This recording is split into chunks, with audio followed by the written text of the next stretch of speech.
We are now live and on the air. I'm excited. So anyway, I will be sharing the link to the video on Facebook. So what are some of the topics? Twitter is also a good place to share. Oh yeah, definitely. I will also share it on Twitter. So what were some of the topics we were going to talk about today in this impromptu? Well, I have two topics. One is the movie that we both watched, Julie and Julia. And the other is a Druze little boy, a boy from Druze ancestry who lives in Israel, and for some reason, at the age of 3 years and 9 months, speaks fluent English with a British accent and does not speak Arabic. So I thought that was interesting. I just found that on YouTube, and we could discuss that too. Yeah, it sounds really fascinating. I'm interested as to British accent. Yeah, why he does not speak Arabic. So, okay, is that me? Do I have two of these on right now? No, it's me trying to share it because every time I go to do that, like I don't. If I mute the sound completely, like I need to mute it. That was me. I just muted it right now. Do you still hear two of them? It should be gone. Yeah, I'm not using my favorite laptop, so that's why I was wondering if it was me because Bo kind of smashed my favorite laptop. Okay, I just muted it, so it shouldn't be doing that anymore. Okay. But anyway, I'm just sharing it. So anyway, you can go ahead if you want to get started, just sharing what you thought about Julie and Julia, just to start out, and then I'll add in some things that I thought too about the movie. Okay. Yeah. So I saw it on Netflix, and I just saw it like within the past week, and I know that most people have seen it before, a long time ago when it came out in 2009, I believe. And the reason I decided of all the movies that they showed me that I could watch, that's one I wanted to watch, is because I knew it was Nora Ephron's last movie. She directed, wrote, and produced it. And she passed away, I think, in 2012. At the age of 1, but I am kind of a fan of her movies, so I thought, well, this might not be what I want to watch because I never thought that I really liked Julia Child very much. But I decided I'm going to give this a chance, and I liked it a lot. Yeah, I actually really liked it too. Because I like you, I never really thought I would like Julia Childs. Like, I don't know what I thought about her, but I just kind of thought, oh, she's like kind of, I don't like the word elitist, but the impression I just got from her is that she just seemed like she was kind of pretentious about cooking, but then I never really watched her show. But when I got to know a little bit more about her from watching the movie, and I saw, oh, well, she was older when she got married, and she had worked as kind of a spy in China. Like, there were more facets to her than I knew. I kind of found her more intriguing than just the impression I got from her having a French show on television, a French cooking show. Right.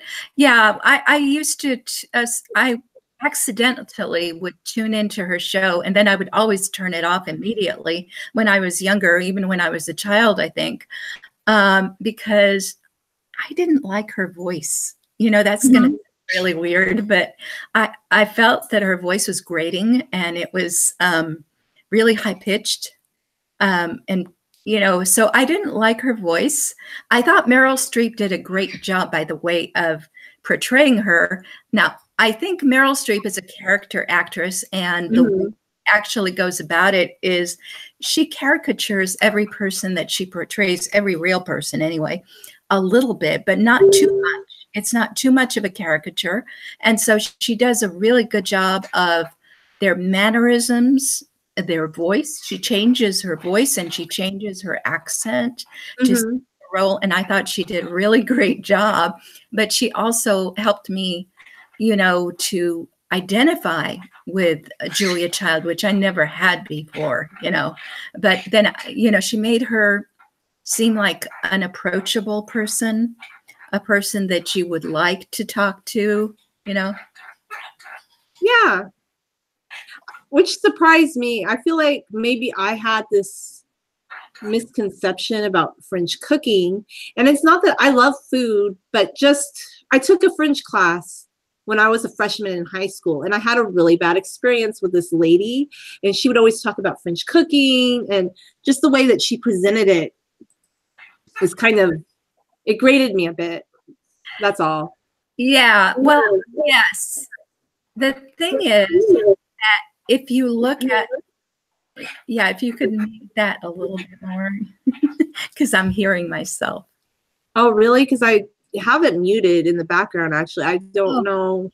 Do you hear it twice too? Do you think I'm doing that? I don't think so. The only thing I have open is our Google Hangout. I had the live stream open, but I closed it up. So I don't really know why it's doing that. So, Do you hear it twice when I was talking? And just earlier I did. I just closed it up, but I did have the sound muted. That's why I don't know why I did that. But anyway, I just closed up that window. So it's gone now. Good, good. So yeah, Julia Child did come from an Eastern, East Coast American background. She did have a wealthy set of parents, and she did grow up in a household where there was a cook. Oh, interesting. Yeah, so she did not learn how to cook at home. She never learned from the cook who worked for her mother and father. Oh, no. But they said something in the movie that that's interesting. They said they grew up in Pasadena. So they lived on the East Coast. See, the movie didn't get it right. That's interesting. And they didn't fit in Pasadena, so neither of them found a husband there. So that was part of it. I mean, they were all hoity-toity. And I mean, there was this kind of hoity-toityness to them where they were Pasadena's like that, though. That's why I was so surprised that she didn't grow up in Pasadena, because they do have that. I mean, she did. She did grow up in Pasadena, but she didn't behave like a regular person from Pasadena, right? Oh, yeah, I guess so. I guess not. Like, she's different. Okay, I get what you're saying. Okay. Okay, yeah, you're right. She did, in fact, say in the movie that she was from Pasadena. But then her sister came over. Did you notice her sister in the movie? Very tall and would not be a Pasadena debutante. I know Pasadena is very Republican because Richard Nixon was from Pasadena, and they had many Republican hopefuls, and a lot of ideas of 1950s Republicanism come out of Pasadena. And she wasn't the standard debutante that would have found a suitor in Pasadena. So I just found that part interesting in the movie. Yeah, that was the father was actually very conservative. But yeah, it seems as though they were brought up in such a way that they wouldn't exactly fit in where they were.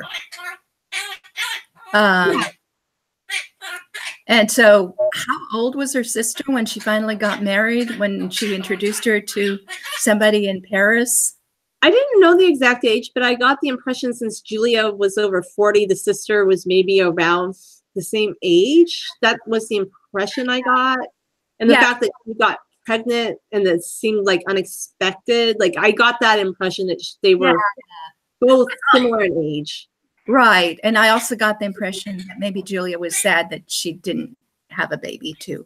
Did you? Yeah, I got that impression throughout the movie because Julia Child has a zest for life, like cooking and everything. But every time she sees somebody with a baby, she has like this sad look on her face. And she says she's happy for her sister that she's having a baby. But you can tell she holds her husband, and it's a point of sadness for her that she wasn't able to have her own child. Yeah, and that was all portrayed very sensitively. I thought, it was. Oh yeah, I really liked that actually. I thought it made me actually connect with her because I guess it was just me. Like I have no problem with like people growing up in rich households. I've known a lot of people that do. What I meant about the French cooking thing that I couldn't really identify with her was you can grow up in an affluent household, but it's just like the way that you present it.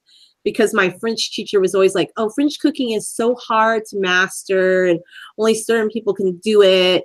And I kind of thought Julia Childs was that way just because of my one experience. I guess I need to broaden my horizons on that. But it turns out she's the complete opposite, and she wanted to make French cooking accessible, and I didn't know that about her. Yes. Okay. So here's where I have a kind of, I mean, I enjoy the way that was portrayed, but there's also a progressivist kind of thing going on there, because I kept saying, we want to write a book that will make French cooking available to American women who have no cook. You know, not just American women overall, but American women who have no cook working for them. Yeah, that part was a little political. It didn't, I don't know why they threw that in. They did really emphasize that a lot, right? Yeah, no, I don't have a problem with it, but it tells you where she's coming from. It's like it's a progressive mindset.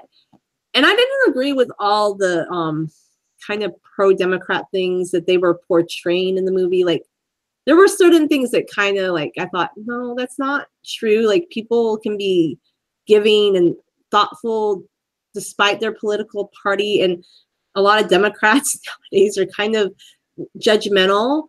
Well, the part where Julie gets sick, right? Or she pretends to get sick. Yeah, she wasn't sick. She actually stayed up all night cooking, but she fell asleep and she burnt the boeuf bourguignon, and she had to go to the market, get all the ingredients again. She had to cook it again. Yeah, so she stayed home because she had to prepare the meal for the important person who was coming to dinner. But when her boss says, oh, well, I'm not a Republican, and I would have fired, like, I didn't like that, because I know people that are Republican and I might not agree with them on everything, but some of them are very magnanimous people. They're very accepting of others, and they would totally be like that guy. And I didn't feel like that had anything to do with political affiliation at all. It has to do with who you are as a person. And that kind of bothered me a bit, especially since now in our current political climate, a lot of people who are very pro-Democrat, they won't date someone who's not a Democrat. Like, they reject friends on Facebook. You know, I think it's gone the other way in that regard. So I just didn't really like that scene personally. Well, here's what I wondered about. You know, everybody sees in the movies and reads in the books that if you want to be a writer, you have to go live in New York City. Mm-hmm. If you live in a small town somewhere, the way I did, your parents are going to tell you, don't go to New York City. It's a terrible place. There's crime there. You won't find a job, and you'll end up being on the street. I mean, that's what those of us who kind of had that aspiration were told. So then the question is, how did Julie Powell get that job? I guess this was in 2002, right after 9/11. Yeah, because they're doing something that has to do with people that were affected by 9/11, it seems, right? Some sort of bureaucratic position. Right. But okay, so if you read Julie Powell's biography, she was brought up in Austin, Texas. Oh, okay. Okay, but she didn't go to school at UT, which would, you know, that's the big university in Austin, Texas. She went to some Eastern place. And so I think that, again, my nose tells me she's probably well-connected in some way. And I'm sure, yeah. Even though that job was not a fun job and it was kind of a soul-destroying job, you have to have connections to get these positions. Like, let's be real, especially like bureaucratic positions like that. You need to know people. And even though she seems kind of envious of her friends that have like a little bit more leverage in their careers, they kind of belittled her because 8 years earlier, didn't she have some sort of position at a university that was prestigious, like editing something or other, it seemed like? And they thought she was going to be like the shining star of that East Coast university. Wasn't that? Right. That was the impression I got from that. Yeah, they were belittling her, and that was part of the game that is played there. But did you notice all her friends were super, super rich? Yeah, they were all very rich. So who has, I mean, what girl you know, coming out of college has that many rich friends, unless she went to a college where pretty much everybody is rich, you know? Which was the impression I got from the movie. It seemed like somehow she got into that university, but everybody that went there, they were well connected. There are some people that do, but it was kind of incongruent. There's another movie that kind of plays into this Friends with Money where Jennifer Aniston is the struggling one. And so there's other movies that kind of portray that dynamic sometimes, I guess, but not always, maybe not always reality. Well, yeah, but I mean, I think the only reason they know about that dynamic is because they have a friends group that consists mostly of very successful people, or at least of very rich people. Yeah. And then they can talk about that one person who didn't make it. But it was kind of interesting, but she's still friends with them, but she doesn't like them as friends. She mentions that a lot in the movie, like envious of the one friend who, by the way, like, oh, like she does things on an airplane. Like, I guess that's what appeals to a lot of people, but I didn't feel like, oh, that was somebody that I would find fascinating. I would have liked Julie's blog better, but that's just my reaction. Yeah, yeah. No, so again, let's get into her blog. Do you happen to know whether she wrote on Blogspot? Because I saw the word Blogspot there on the screen. Yeah. Okay, because I remember I used to do, you know, Blogspot for many years. Those were the old, when they were showing it, it said Blogspot, because I did screenshots of something that I shared this morning on Facebook, and it said Blogspot. So she definitely did write on Blogspot, but it appears her blog's no longer on Blogspot anymore because I've searched for it and I don't see it anywhere. I can't find your blog anymore. Oh, I found a blog by her, but it's not her old blog from 2002. Mm-hmm. It's when she started in 2010, and it is on the regular Blogspot. But what I wondered about was, and here goes Bo with his commentary. So what I wondered about was Blogspot originally not owned by Google, and was that something that was acquired? Maybe they weren't in the beginning. I think they were acquired, but I'd have to go back and search that. I think they were acquired by Google a little bit later on, just like YouTube. YouTube used to be independent, and YouTube, in a way, people said it was better back when it was independent, but then when Google acquired it, there were good and bad things that came with that. Like, you had much more leeway to post pretty much anything you wanted, but a lot of people didn't like how when YouTube came in, that's when more restrictions were put on what you could. So I don't know, like, yeah, I do think it was its own independent at one time, but it was definitely Blogspot, because I remember all those old interfaces that you could pick, and it said Blogspot in the movie. I screenshotted it, so it was a Blogspot blog at that time. I don't think Google owned it at that time, though. Okay, all right. Yeah, so she was on Blogspot certainly before I even knew about Blogspot, because it took me a while before I kind of wandered on the scene there. And that would have been, yeah, that would have been a little bit later, about the time when Nora Ephron died. That's when I kind of started.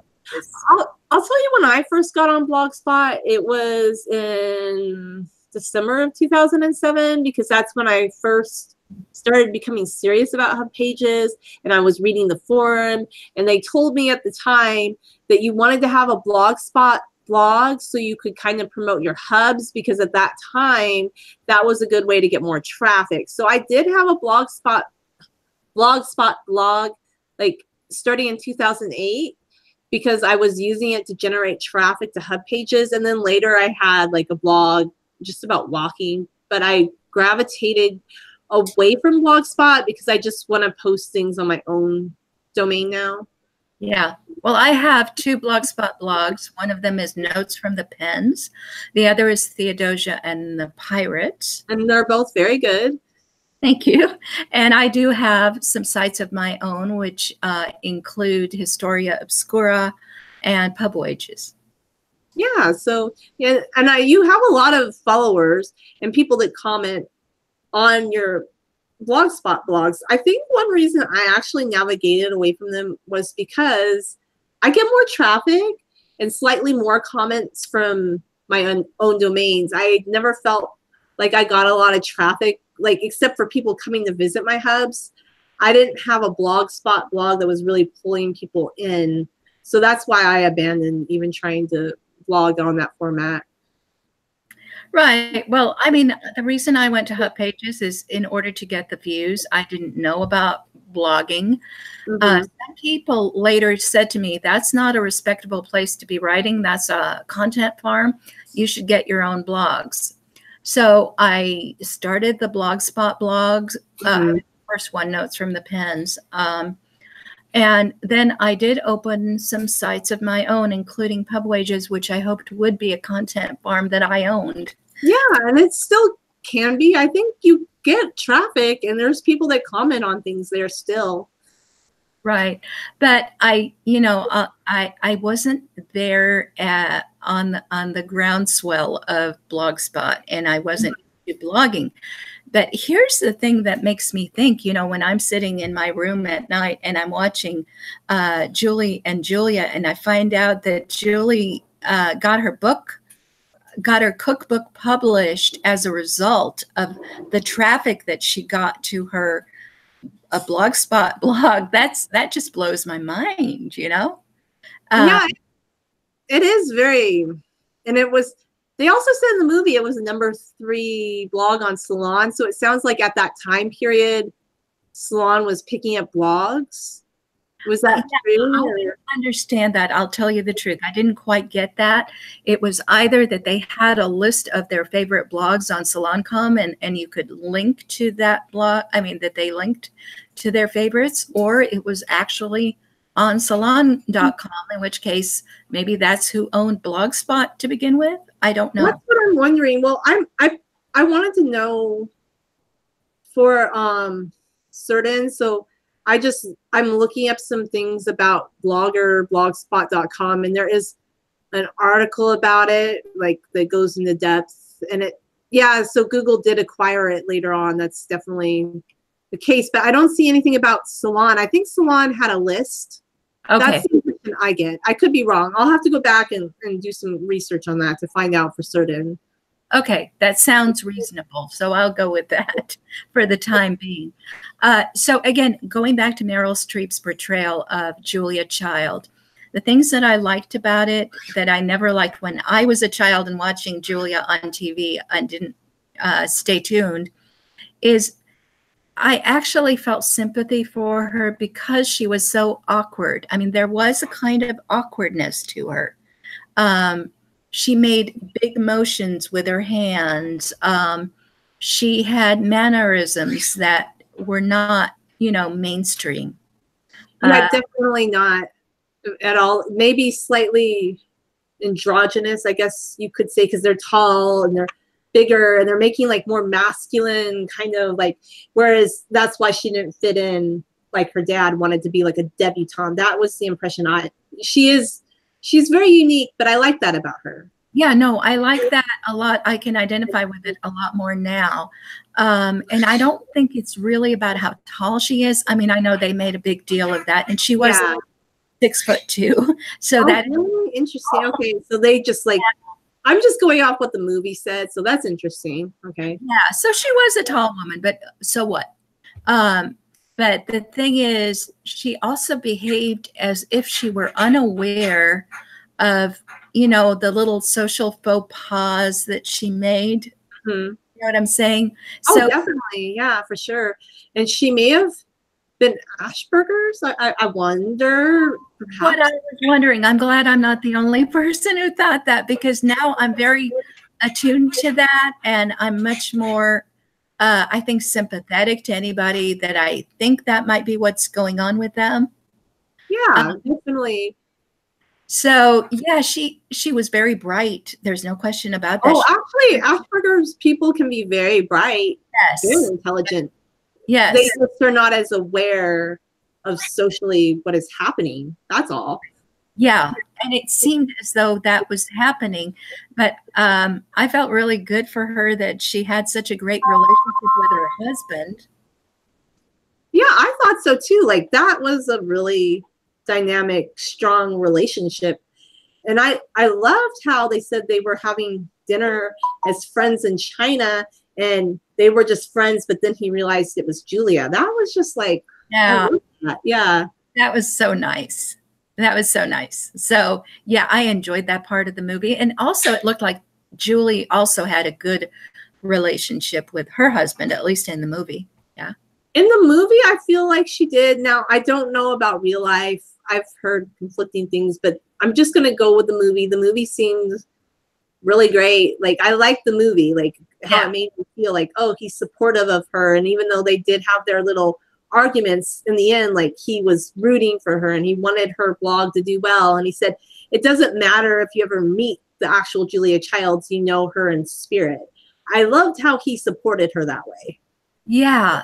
Okay. So now going back to Nora Ephron, not necessarily about Nora Ephron's life, but about her works. So some of my favorite works by her are Sleepless in Seattle and You've Got Mail. And what I saw as the commonality between those two movies and this one is that it's really about a love story in a way of two people who have not met. You know, I'm not saying, you know, romantic love like man woman, but it seemed as though it was about a sort of crush that Julie Powell had on Julia Child.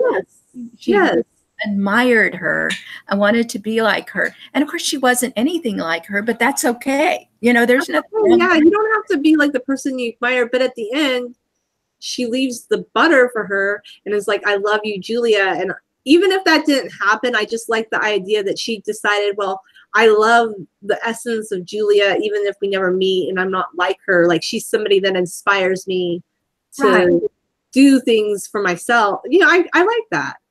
Yeah, so I liked that part of it because it was about hero worship, and I really believe in hero worship. And I believe that we can have relationships with people not only that we haven't met, but who might already be dead, you know, just through literature. I mean, you definitely could if you're like let's say you read somebody. I will never meet Khalil Gibran, but I don't know what it is about him. I find him very comforting. I love his writings, especially like right now. Like lately I've been reading the poem Young Americans Assyrian Origin. It makes me feel good. And remember how we were discussing, he seemed to be a little bit of a libertarian because he said, don't use too much for yourself. Like think about future generations. I like a lot of the things he stands for. You know, I'll never meet him, but he's been one of my heroes for a while. Yeah. Yeah, and we all have heroes like that. I mean, like I am a worshiper of Hannibal. You know, obviously I'm never going to meet Hannibal. So it's something from afar, but you know, whenever I read about him, I'm inspired. So I think it's kind of wonderful that Nora Ephron, and she probably was already sick with leukemia at the time when she made this movie, because I think she was diagnosed in 2006, something like that. She was okay, and nobody knew that she was sick. She kept that a secret. See, I kind of like that. And she was private in a way, you know. Yeah. So she was working on this movie, and she probably knew that that would, in all likelihood, be her last movie. And she left that message about butter into the movie because later when people asked her what she believed in, you know, when they were interviewing her after the movie came out, she said she believes in butter. Oh, how cute. Like, it's kind of like she had this last scene. Well, people can watch her movie. Like, yeah. And like, she has that message, and it's something kind of timeless that you can pass on. Like, your works don't die with you. They're your living legacy. So I do like that. Yeah. Yeah. So, yeah. And she was very good at making an homage, you know, to Julia Child. So she did that very well. Like, she made me interested. Like, I never would have been interested in Julia Childs if it weren't for this movie, but I'm glad that you had me watch it because now I kind of have more respect and interest in her than I ever would have. I never would have thought about her, to be quite frank. I remember when the movie came out, but I just remember thinking, I didn't really know what the movie was about. I'm like, oh, is this a lady that like writes fan letters? Like, I just never explored it. But I kind of like learning about things after the fact when all the fanfare about something kind of diminishes and you can kind of appreciate something later on, maybe. Mm-hmm. Yeah, yeah. So the same with me. I don't think I was in any position to go watch any movies when it came out. I heard about it. I was a Nora Ephron fan. And okay, let me add here. That doesn't mean that I agreed with Nora Ephron's politics. I didn't. Mm-hmm. Yeah, no, and people can have disagreements. Remember, we can. That's healthy, you know. Right. I was just a fan of her movies. I like the way she writes. I like there's something about her, even though she didn't like Ayn Rand at all. Mm-hmm. But I think that she was in that class of writer. So Ayn Rand used to write movie scripts too. Mm-hmm. And there was one that she wrote. I can't remember the name of it, but it was with Jennifer Jones. And it was Love Letters. I think it was called Love Letters. Interesting. I kind of want to learn more about Ayn Rand now. Like, I never thought much about her either, but I do become more intrigued as you share these things. Right. So basically, Love Letters it was based on a book by somebody else, not by Ayn Rand, but young Ayn Rand was in Hollywood and she was a script writer and she was asked to write scripts for a couple of movies. And she wrote that one, and it's very good because it sort of explains, it's a sort of a Cyrano de Bergerac kind of a situation where one person is speaking for another person, but you know who it is you love because you recognize their personality, you know? Yeah, exactly. Yeah, so there's something about Nora Ephron's writing and the things that she was interested in that's very classical, very, very classical. And so I like a well-constructed movie. I think this was a well-constructed movie. Definitely. I could follow it. And I do remember, like, when I'm watching the movie, like, I'm stopping, I'm Googling things. Usually movies are just, like, all over the place nowadays. I'm like, what did I just watch? But I actually felt I could follow the movie, which is pretty good because nowadays you can't always follow a movie's storyline. Right. And this was a happy movie. You know, it's basically happy. Yeah, I think so. It has like an overall like uplifting message without being sappy, if that makes any sense. Like being realistic, being like yeah, I don't know. Yeah. So I'm not gonna lie, I am a little bit envious of Julie Powell. And I'll tell you why. I mean, none of us are promised anything in life. But you know, if you look at Julia Child, okay, she came before me. And I guess her big break was when her cookbook was published. Mm-hmm. And it was published in 1961, and I was 1 year old. So I'm obviously not jealous of her that she got her cookbook published. Yeah, I understand. Yeah. Yeah. But then, okay, so I finished writing The Few Who Count in 1983 and self-published it under Inverted A in 1985. And then in 1993, I wrote my, I think probably best work, which was Vacuum County. And it wasn't published because I was holding out. I was thinking, no, I don't want to self-publish because when I self-published The Few Who Count, nobody read it except for, you know, a few people. And so I'm holding out. I'm holding out for a real publication under a real New York publisher. And so I was holding on to it. In 2002, I was starting Project Bow. Mm-hmm. I still had Vacuum County unpublished, not yet published. Yeah, you hadn't published it yet. Yeah, I didn't publish it until I think 2012. And of course, self-published. I actually think that might have been better because we remember what Rumbog said, the Joy of Cooking author, how she paid her life savings to try and get them to publish. So just because you have a publisher, yeah.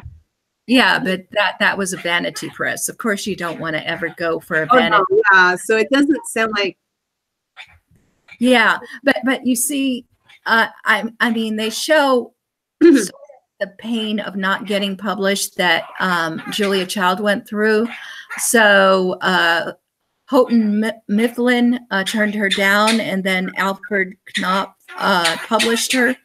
Well, I can't tell you how, and I saw that image of her putting her manuscript in 2 boxes and shipping them off. Well, I can't tell you how many copies of The Few Count I sent out and how many of those little boxes, and then how many copies of Vacuum County, and none of them ever resulted in anybody, you know, even reading it. So, so it kind of harks back. And then, oh my God, I should have started a blog in 2002. You know, yeah. So you were really busy at that time period, like doing other things. So it's not like you could have predicted, oh, that was the time. Yeah. Yeah. And I do think, just my thought, you're getting more subscribers. I think people are going to find your books. You know, it's going to happen. That's what I think. Okay. Well, I hope so. But where it places me is like Julie Powell is 14 years younger than I am, just so you understand. Yeah, I know she's turning 30. But there were certain things that I felt kind of rubbed wrong by just knowing about her after the movie. I'm sure she's a nice person, but I can kind of maybe now see why Julia Childs didn't want to meet her in a way. And I'm not saying that she just wrote the blog to become famous, but she was kind of lucky. Like, she has this position where she can write at night, and then she writes about Julia Childs, and she gets all these movie and book deals. But there's a lot of good writers. They're never going to write about someone famous that's going to put them on the radar, and they will struggle with being published, and their books could just be as interesting. So I just feel like, oh, she was kind of in the right place at the right time, but because of her connections, I don't know. No, not really. I don't want to be like that about her. Actually, she got discovered online by people. Oh, she did? Okay. Well, I don't want to like judge her. I'm sure she's a great person. Like, I'm not saying she's a. Okay. She did okay, and I'm saying, when I say I'm envious, I don't mean to put her down. It's no. Yeah. No, she's an interesting person. Like, I'm not trying to criticize her. Yeah. No, I enjoyed watching the parts about her too. And she's a very different personality from Julia Child. She's actually a much more normal person, I think, you know. Yeah, definitely. And what's interesting is, as a normal person, she hides all the stuff that she's feeling inside. Of course she has anxiety. All of us have, I mean, lots of people have anxiety, but she hides it, and then she has a meltdown with her husband where it's safe to have that meltdown because he's here, you know? Yeah, he's her safe spot. Right, exactly. But she won't have that meltdown at work or any place in public. So that's quite normal. The interesting thing about Julia Child is that she would actually say what she was thinking no matter where she was, you know? I kind of like that about Julia Child. I don't know. I thought that was fun. She's so much different than I thought. Like, I was like, oh, that's interesting about her. Yes. Yeah. No, I liked the way Meryl Streep portrayed her. Yeah. And I'm sure, like I said, I don't know as much about Julie Powell. She seems great.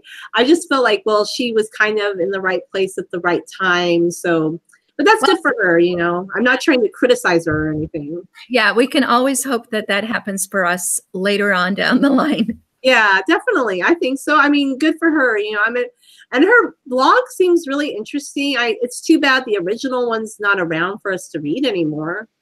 That's what I was thinking. Yeah, well, I guess it's in the book. It must be. Oh, yeah, that's probably why. That's probably why they took it away.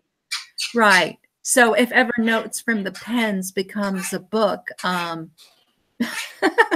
guess I'll have to take it off Blogspot. I guess you would. Yeah, that's true. That's true. It would be kind of sad, though, because I think a lot of people really enjoy it. And, like, I like seeing what Bo's up to, but I would totally understand. Yeah, and Bo is kind of signaling me, and you might hear Summer. Oh, and you have a phone call. It's not important. I will just make it stop ringing. I'm so sorry. It's just telemarketers. Sorry about that. I can't control everything. But It's not, but do you need to go? Do you want to end here, or did you want to talk about the Druze a little bit before we end?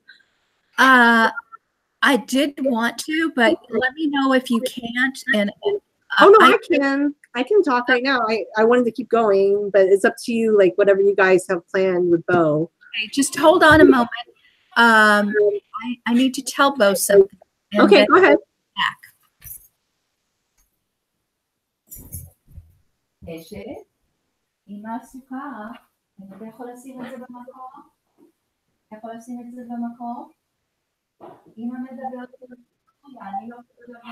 Okay, so while they're away, like I'm gonna keep talking because that would be very strange not to talk. And I just wanted to say, like, I'm not trying to. I was talking because you were gone. I didn't want them to think that we weren't talking. So I wanted to tell you that Bo got really upset when I showed this video, and I want to show it, but I want to first talk about what it's about. And he hear about it because he knows it's about a little boy in Israel. I saw this on YouTube, and he's from a Druze family. Do you know what that is? Yeah, they're like a mystical religion that's a mixture of like Islam, Christianity, like different religions, but they are a Caucasus people. And on Shara, my ancestral village was mostly Druze and a little bit Christian. So yes, I do know who they are. There's many of them on the border of Israel, Lebanon, and Syria, which that little village on Shara is near Mount Hermon. So yeah, I'm very familiar. Yeah, so this is on the Israel side of Mount Hermon, and it's in a village called Majd al-Shams, which is in Arabic, and I believe the Hebrew of it would be Migdal Shemesh, and it would mean Tower of the Sun. I've heard of this village. Yes, yes, yes. Okay, so there's this little boy in the video. He's 3 years old and 9 months. Now, I don't know how old he is now because I don't remember how long ago that was. And he's in this village in Israel, but all the people around him, his parents, his grandparents, the neighbors, everybody speaks Arabic. And he doesn't speak Arabic. He speaks British English. And wow. And so his grandmother, this is interesting, but his grandmother, now when I say they all speak Arabic, they also all speak Hebrew. You know, they're not stupid. Oh, yeah, for sure. You know? So the whole program is in Hebrew except for the parts that are in English, you know. It's not a program in Arabic. So yeah, this makes sense to me. I'm very familiar with aspects of the Druze. Like there's some movies about them made in Israel where the Israelis are playing the Druze and then the Arabs are playing the Israel. There's some interesting movies about the Druze that I've watched. So yeah. All right. So there's this grandmother and she's really amazed by this little boy. He's very smart, very bright, but he only speaks British English. That's all he wants to talk. Yeah. So she's on Facebook. It's not funny because to me, you know, I'm thinking they're in some, you know, godforsaken place far, far away. No, they're online. Everybody's on Facebook now. Yeah, they're on Facebook. So his grandmother contacts this television show in Israel and says, my grandson only speaks British English. Come and investigate because I think this is an example of transmigration of the souls. Oh, interesting, huh? You know, and to me, I don't believe in that. But you think he's watching lots of YouTube, but with British English? I'm just curious. Yeah. So that's what I think too. Okay, but they go over there, and the music in this show kind of upsets Bo. You know how they're like unsolved mysteries. Oh, yes, yes. So it's one of those investigative shows on television. And so when I was watching that with Bo, he got upset and he smashed my laptop, the screen. I have to have it. He might have been upset. Maybe the music was just making him feel anxiety or something. Yeah, but I wanted to show you part of the video, and I don't know whether I'll be able to or not. Okay, it's up to you. I mean, we could just talk about it if you want, or Okay, yeah. Yeah, he's pretty upset. Maybe I should. okay. Yeah, it sounds like maybe he's getting a little upset. But here's the thought: could you link to the video and then we can watch it, and then maybe on another live stream we can continue talking about it later? Oh, that's a good idea. Okay, I'll tell you what. I'm going to summarize, and then I'll give you my opinion, which is whatever it's worth, and then later we can do something a little bit longer about it. Okay. In a different live stream. That's a good idea. Yeah, I think so. So they went up there and they saw the little boy, and he was, you know, he was talking to them, and he was saying, my favorite treat is Kinder treats, and I like to squish, you know, he's basically a little boy, okay? Yeah, a little kid, it sounds like. But he's speaking English, and he's speaking English in a British accent. Nobody around there speaks that way. And so they call an expert. They talk to a brain expert. The brain expert says she doesn't believe in transmigration of the souls, and that probably there's another explanation. Maybe he met somebody. Maybe there's a neighbor who speaks it. It doesn't have to be his parent, blah, blah, blah. And they do find that there is a neighbor, but the neighbor has a strong accent, you know, non-British accent in his English. And he didn't learn it from the neighbor. He's good friends with the neighbor now because he found out the neighbor speaks English. So he goes over there to talk English to him, but that's not the source of his English. Now, two of the ladies who are like in kinder care, I mean, they were like in the education system in the town, are convinced that it is transmigration of the soul because they can't figure it out any other way. Then they go in and they bring in a PhD in linguistics, and she tests him. She verifies that his Arabic, he only knows a few words of Arabic, but he is very fluent in British English. She doesn't know what to say about that. And then she does mention that there are some children, and she's seen this in children with some kind of developmental problems, who will learn to speak Arabic off the television. But that's not spoken Arabic, that's literary Arabic, which is completely different from the spoken Arabic that is spoken in the area. And they will insist on speaking that version of Arabic and not the one their parents and their friends and everybody speaks. So that's a clue there that what we're talking about is somebody adopting a prestige dialect for social reasons. Yeah. To me, as a linguist, that's what it looks like.